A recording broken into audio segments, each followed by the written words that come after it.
Hello and happy Friday to you. Make sure we're on. Okay, I think we are go. So, you might have seen on Twitter that my cybersecurity intern, aka my 11-year-old daughter, had a fun encounter with malware. So, it was actually a very educational and eye-opening process, and fortunately, it was not disastrous in this case. We were very, very lucky. She was very, very lucky, shall we say. So, um, learned some interesting things, some surprising things I didn't realize, I didn't know about, I didn't realize I was doing wrong. So, we learned quite a bit in the process, so I thought I would share because I've had minor issues in the past, but this was kind of like the only meaningful encounter I've had with malware in a long time. And so it was interesting. So in this case, we were very, very lucky because she happened to only download and install what apparently is called adware. And so this is malware of a sorts that is, from what I could tell, is its intent is not to be destructive, but its intent is to kind of install on your PC in order to co-opt it for, illegitimate revenue or scam or something like that. In this case, it happened to be, it looked like part of a scheme where it was redirecting searches in order to get some type of affiliate search revenue is my guess. There are probably a couple other components going on but I couldn't quite understand, but that's the one component we could find. And it appears to have started with this MEMU setup and MEMU setup. It has different names depending on, who is distributing it, but that's the general name I found. And it is a fake, some type of installer that masquerades as like an Android emulator or something like that. And so I think my daughter downloaded it thinking it was needed for a game and installed it. So it was actually an installer that she downloaded and ran. So lots of mistakes going on there. And one of the interesting things that it does is once it's installed, it installs a Chrome extension. And this is a rogue Chrome extension that takes over Chrome and co-opts it to do its bidding. One of the things it does is hide all your extensions. So you can't actually go into Chrome extensions and view all the extensions, and it hides itself. And it also hides any administrative pages that you might use to try and remove it or other extensions. Good time for a cough. So it also installed this like heart pulse looking icon in the system tray. And I just happened to notice that as we're cleaning things up. And I'm not entirely sure what this is doing, but it's like 140 megabyte exe with 130 some megabyte DLL and a whole bunch of other files. So I don't know what this thing does. And also this extension, fake Chrome extension, I looked at the JavaScript for it, and it appears to connect to a remote server. So we saw a domain, and yeah, I don't know if that's a hijack domain. I don't know what the domain is, but definitely is doing some nefarious and strange stuff. So this is kind of what we found for the components. There were a bunch of other components, but as far as we could tell, and it was running a PowerShell script as well, doing a whole bunch of very strange things. It did not appear to be destructive. So it's just kind of trying to ride on the PC to use its resources for something. So mistakes were made. First of which was downloading and installing malware. It's like you're just doing their job for them. Didn't have to get past a firewall, didn't have to get past AV. It's like, oh, come on in. Yeah, here's your new home. So I will not download malware was lesson number one that we learned. But aside from that, there was some things that I learned. One was learned a lot about my PC antivirus, aka endpoint protection. That's the new buzzword apparently that I've seen. They don't call it antivirus anymore because there are so many other elements to malware and infections and intrusions these days. So they call it endpoint protection. And in my case, my firewall has virus protection, what it calls advanced threat protection or ATP. So it has the capability, theoretically, to detect malware, viruses, whatever, bad stuff as it is being downloaded. It has the ability to detect and block that at the firewall level. Why didn't catch this, one might ask? Excellent question. We'll get to that. And then I learned a lot about mitigation and cleanup of malware. And it's kind of a messy process that no one really takes responsibility for, which was interesting. So first of all, the reason why my antivirus did not detect this was not because it was bad. It's not its fault at all. It turns out that it was completely misconfigured. So a while back, I had contacted my managed security solutions provider, MSSP, about how we could play a certain game on my daughter's PC. And the guy said, well, it's going to conflict, so you got to, allow X, Y, and Z. And I didn't create it. Apparently, he created this new profile called gaming. I was like, oh, thank you. So I started using that for this PC. I did not review and verify the profile because it's fairly arcane, like there's certain terminology and they have all sorts of weird acronyms and abbreviations for the features. And it was like, okay, whatever. And I didn't take the time to do it. That was my big mistake. If I would have even looked at the profile for 30 seconds and known what the features were that I was looking at, red flags all over the place. I don't know what this guy was thinking, but he created a profile with every critical and meaningful and valuable feature of the antivirus software set to disabled. So on the far, I guess your left, background threat protection. That means scan the disk for malware, antivirus. Wasn't turned on. Watch for new files. So if some malware downloads a new payload or it extracts or it installs, watch for new files and scan them as well. Disabled. Prevent service shutdown from device. Disabled. So malware can actually just turn the service off. So we kind of notice that, like, why is it not running? Memory protection. Things like, scanning memory and extracting or doing memory manipulation. Turned off. Enable desktop notifications. So even if something was remaining turned on here, desktop notifications were turned off. Now, in theory, I should have gotten an alert. I don't think I did via email or anything, but everything was turned off. So I can't trust what this person is from my MSSP did.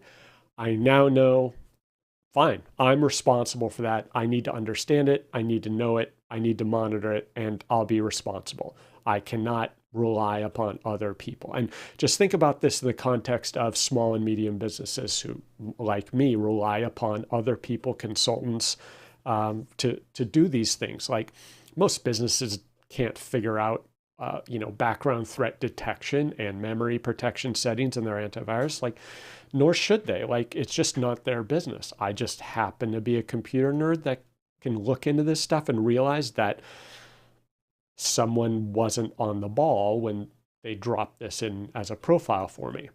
And I stupidly accepted it. So lessons were learned. So now I have taken care of that. Next up, I sent a support ticket to the same firm who also supports my firewall. It's kind of a different group. And I said, well, I this happened, we got malware. I just want to understand why this was not detected at the firewall, if there was any chance for it to have been detected. And I'm still looking into this. I need to submit the samples to to SonicWall to see if they would have triggered any alerts. It's not as obvious as you might think, but my firewall happens to have a feature that the vendor calls Capture ATP. Each firewall vendor is going to have a different name for this, but they call it Advanced Threat Protection. That's just file scanning inbound. I don't know that it scans every packet and all traffic for malicious activity, but when it detects any type of file download, in theory, it can scan that file prior to releasing it. And this can result in blocks of a download until it considers it safe. So why wasn't this enabled on my firewall? Well, let me take a step back. Why didn't my firewall detect this malware? Well, one, it may not have had the signature. So, if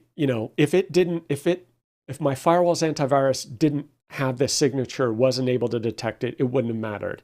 But even if it did, if the file was downloaded over HTTPS, SSL, TLS, whatever you want to call it, over a secure connection directly with the hosting website, that traffic is encrypted from the PC to that website, and my firewall cannot see the contents of that SSL traffic or HTTPS traffic, more technically. So in order to give the firewall access to all file downloads and let it actually see the traffic, we need to let the firewall intercept all traffic. That includes encrypted traffic over HTTPS. Well, how do we do that if my PC is talking to the website through an encrypted channel? Well, we have to essentially set up the firewall to be a man in the middle. Otherwise known as a man-in-the-middle attack. In this case, we're going to intentionally allow it by setting up a feature, again, firewall dependent. My firewall calls it DPI SSL, Deep Packet Inspection SSL, and that allows it to scan HTTPS traffic. And I'll get into some of the reasons why I didn't have that enabled. Like, pretty good reasons, and I'm going to guess most companies do not have this enabled. I'm going to go out on a limb there. And the name of this particular feature I found varies by vendor. Some call it SSL inspection. I think that's what Fortinet calls it. I think WatchGuard calls it SSL deep inspection. And then others like pfSense may call it HTTPS proxy content inspection. So depends on the firewall, depends on the software, whatever, the network gear. You may hear terms like that, but basically it's packet inspection, deep inspections, traffic inspection, specifically over SSL HTTPS. So newer feature, they call it next-gen firewalls. That's a common term you may hear.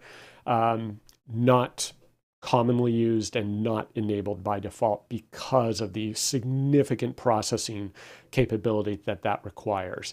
So it requires the firewall to serve as a man in the middle to constantly decrypt and re-encrypt traffic in two channels while simultaneously scanning that traffic for threats. So it's not a trivial feature to implement.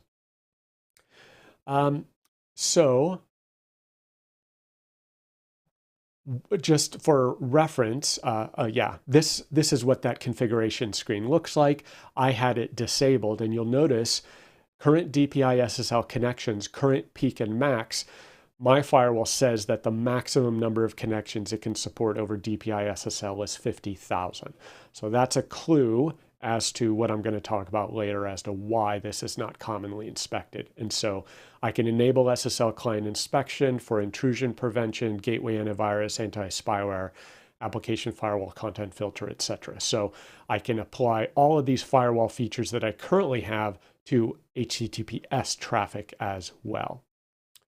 Okay, so why didn't I have this enabled? Well, everyone has warned me, including my MSSP, that this can be a hassle and be problematic, and some things may not work, and it may cause your traffic to grind for a halt for various reasons. So One is, in order to get this working, you first have to install a firewall certificate onto each endpoint that is going to use DPI SSL. So if I have a Windows PC for which I want the traffic inspected, I have to install the firewall certificate, make Windows think it is a trusted certificate authority, such that Windows trusts that firewall, will do an SSL handshake with it or TLS handshake, and will allow encrypted connections between my desktop and the firewall. And then the firewall serves as a proxy on my behalf to connect with the end website. So I need to go around installing this root certificate on each endpoint or machine that's going to have DPI SSL. Well, that's okay for Windows machines. I think I can do that. And I think I may need to add a proxy as well. So things start to get really complex. You're having to tell the machine, no, you cannot reach out the internet. You have to proxy everything and use this certificate and go through the firewall. So I'm still looking to understand the configuration, but I have to touch every machine in my network, given that I don't have enterprise configuration tools. Next, a big one is performance. So my firewall claims maximum throughput with a firewall to be 4 gigabit. And if I enable the threat prevention features, as they call them, that immediately drops to 2 gigabit, which I think is where I'm at now. And if I add DPI SSL, that drops down to 750 megabit per second. Now, in my case, not a problem. I'm nowhere near 750 megabits for my internet connection, so I'm fine with that. I don't suspect I'm going to have a capacity issue at the moment. Maybe I could upgrade to, say, 500 plus. I don't know what the max is in my area, but I doubt I'm going to push 750. Even if I have a 750 megabit internet connection, the amount of traffic and connections I'm going to generate at any one time probably will not tax the firewall. So I doubt it'll come anywhere near that. And a friend warned that that is a claim, right? The firewall claims maximum throughput with DPI SSL is 750. Reality, just like gas mileage and so many other claims, maybe it's 500, let's say, let's be conservative. So even at 500, I think I'm fine, because I don't think it's going to be dealing with, well, I don't know, YouTube streams, Netflix streaming. I don't know what it'll do with those. Might be able to exclude those from DPI SSL. That's one of the reasons why I haven't implemented it yet, but I'm now going to start working on that and testing it. So next up is mitigation. So you kind of think that you have malware. It's like, well, what do you do? And so what I had to do was, like, we saw weird symptoms on the PC. So we're like, what's going on? Is Chrome bad? It was like closing as if it were crashing, then it would reboot. Very strange and sporadic. So we're researching the symptoms. I couldn't find anything. And then we noticed that all searches were redirected to Bing with an encrypted URL. I was like, something is shady here. So on my daughter's PC, her search results were completely different than my search results on my PC. So a bulb went off. It's like, something is shady going on here.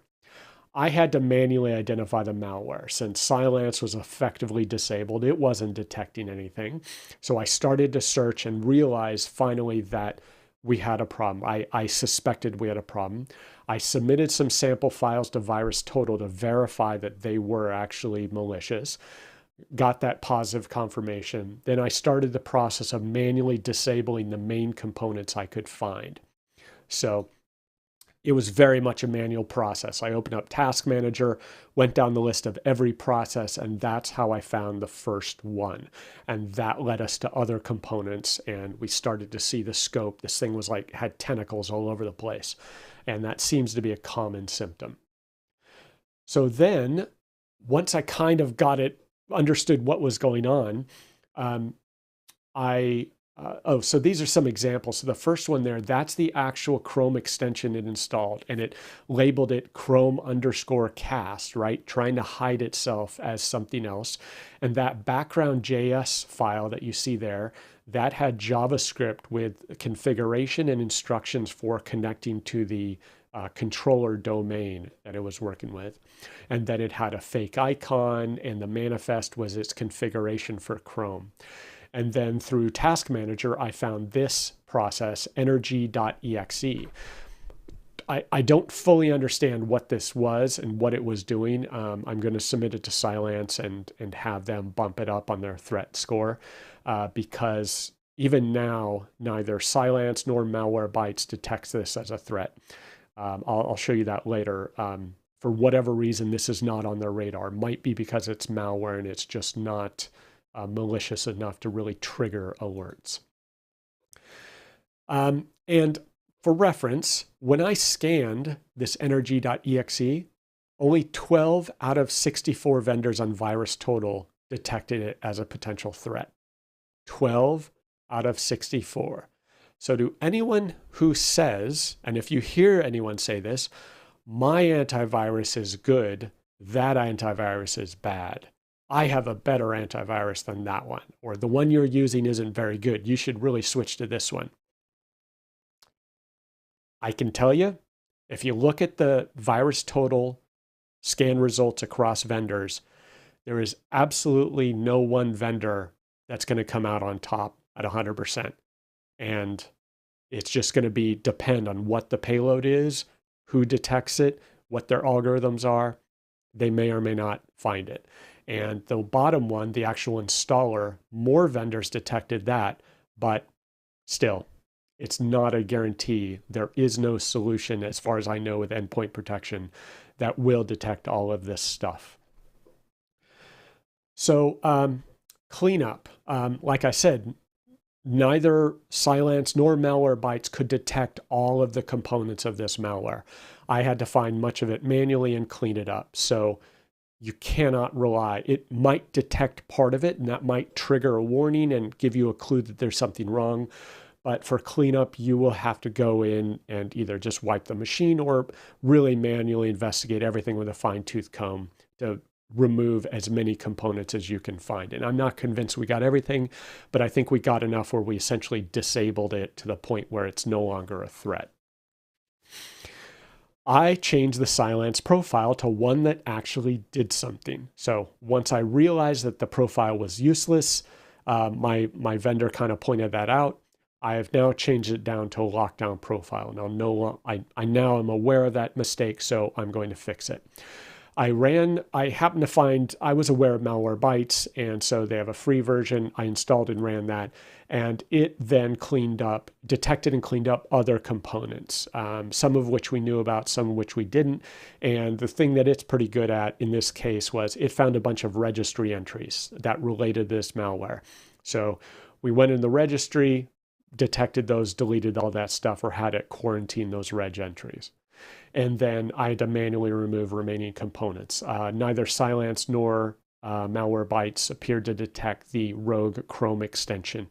And even Chrome's safety features and anti-malicious code features did not detect the rogue Chrome extension as far as I could tell. So that had to be disabled and removed manually. So all this stuff, it took enough knowledge to go from task manager to file system to registry, really just cleaning up everywhere these things could be. So, and here you see Malwarebytes did not detect energy.exe. McAfee and Microsoft completely unaware of it, as was Cylance. So, now it started out that when I first detected this, 12 out of 67 vendors only detected it. And now later when I went back, 25 detected it. So I'm guessing this might have been a newer variant and it just hadn't been out in the wild long enough for signatures to be built up. Now Cylance doesn't use signatures. And so there's no lag that it experiences with signature updates or, the prevalence in the wild. But they did an analysis of it, and they said that the reason it didn't trigger Cylance, one reason it didn't trigger Cylance beside my bad configuration, because its threshold, the criteria based on its internals was like 97. And I'm assuming that it has to reach, say, 100 or some higher score in order to trigger alert. So I'm going to submit some more payload information to them, and they'll see if they need to adjust their algorithm. So things I need to improve. study and learn all of the Cylance profile settings, and whatever endpoint protection you're using, I highly recommend investigating its settings, because you may say, well, it's triggering false alerts, let's turn that feature off. Well, you just, open the door to malware because you didn't like the false alerts. So the idea is, minimize those false positives to see if you can get a happy medium. So we're locking things down, and I don't so much have false positives as much as I have certain applications are blocked. So we're going to try adding the allowed apps or whitelisting or whatever the feature is called in Cylance to see if we can get certain games to run okay and have a happy medium. I verified all endpoints are using a correct and valid and properly locked down Cylance profile. That was the mistake in this case that let it in the door on the PC after it was downloaded. I will be implementing, or at least starting to test, DPI SSL on my Windows PCs. I'm going to do it on a test laptop that I have. We're just going to figure it out, see how it works, understand pros and cons, and see if we can roll it out to one desktop at a time. And then I'm going to need to make it optional, right? So if I start rolling it out, I don't want to lock out all other PCs that don't have that enabled. So I need to understand how I can optionally roll out DPI SSL. And if a new device comes on my network, I need to remember to configure that, because if I forget, then that PC is just bypassing the DPI SSL. So that's the tricky part. Sonic wall logging for my firewall, I think is horrible. It claims to log, but if you actually look at the logs and just see what it's logging, and in the context of the concerns that I care about, it's useless. Like, you occasionally get alerts, and they're pretty pictures and charts and graphs and syslog data, and it gives you this false impression that the logging is of any value. If you actually have to investigate something, the logging, at least in my case, of what is configured is useless. It's sending syslog data to a system called GMS, which is their hosted syslog platform. Useless. It's pretty pictures. I could drill down all day. It doesn't tell me what I want to know. And it is absolutely useless for any forensic investigation after the fact. There just isn't enough information. So if you're serious about having forensics to help mitigate the effects of a cyber attack, malware, ransomware, whatever, if you bring in a forensic investigator, you're going to want better logging than what you get out of the box. I'm pretty confident in saying that. So I'm researching new firewall logging solutions. Essentially, I want it like a syslog ingestion platform, but I don't want just raw syslog. So I'm looking at Graylog, and that is a open source. They have a community version and a paid version, but I'm looking at the Graylog product for syslog and IDS, IPS, intrusion detection, intrusion prevention. And my impression is that Graylog is essentially would compete against Splunk. Splunk is the, one of the leaders in the syslog and SIEM, the SIM information management collection space. And Graylog is kind of the open source community Linux-based alternative, is my impression. Looks very capable, a little complex. You have all sorts of configuration options you need to learn that are proprietary. Then I think it has its own proprietary query language. So it's a steep learning curve and it requires a fair amount of resources to run on. So I'm looking at it's probably going to take a long time. And then there's Suricata, if I'm saying that properly, and they call themselves a network security monitoring suite. It's not just IDS, IPS. It includes TLS monitoring, HTTP, DNS, so all protocol detection and analysis to look for events that could be suspicious. And I'm hoping that that includes certain threat signatures that you can add. I forgot the name for those threat signatures. It's an open source threat signature format that people use to detect threats. And then I've heard the name Grafana, and I think that's more of a dashboard platform that helps you see charts and graphs of your underlying data. So I suspect I will have the data queries against Graylog that get exposed in Grafana for a dashboard. That's what I'm looking at. Now you're starting to see here, it's a lot of stuff going on, and I get it. This is probably out of the realm for 99% of small and medium businesses. Like this is a hobby of love and geekdom for me. So it's very interesting, and I have the resources. So this is what I do in my spare time. And my cybersecurity intern owes me, so she will be spearheading some of this effort. And I'll be looking and testing the pfSense firewall. I purchased it here.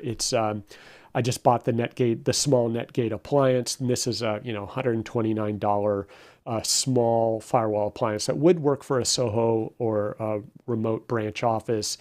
And it's essentially a firewall router with lots of capabilities, but from what I could tell, two problems with it. It does not have a comprehensive solution like, say, SonicWall or Fortinet or any of the other commercial vendors, because it doesn't just have all of this stuff out of the box. In some cases, you can add a module to pfSense that does some of this stuff, like, say, GeoIP blocking. That's just a feature on my SonicWall. Well, something you need to add and configure and install and kind of tune to try to get it to work for you on a pfSense.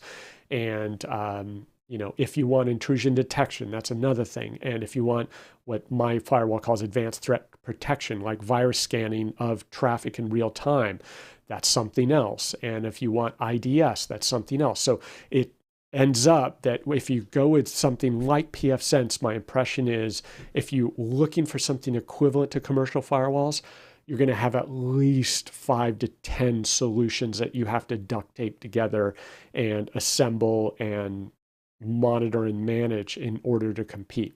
So that's kind of the downside I'm detecting with pfSense. Probably fine for many people, but I'm obviously looking for some next level stuff. So that's my journey. Very educational, learned quite a bit, kind of made me realize that I was complacent in some areas and need to kind of finish my to-do list in other areas, and learning a lot in the process. So malware and ransomware and everything else, it's not going away. So I'm investing because I suspect this is going to be a 5+ year journey to ramp up to try and reduce the threat to me and my network. So anyway, hope that was interesting, educational. And have a good weekend. Okay, talk to you later.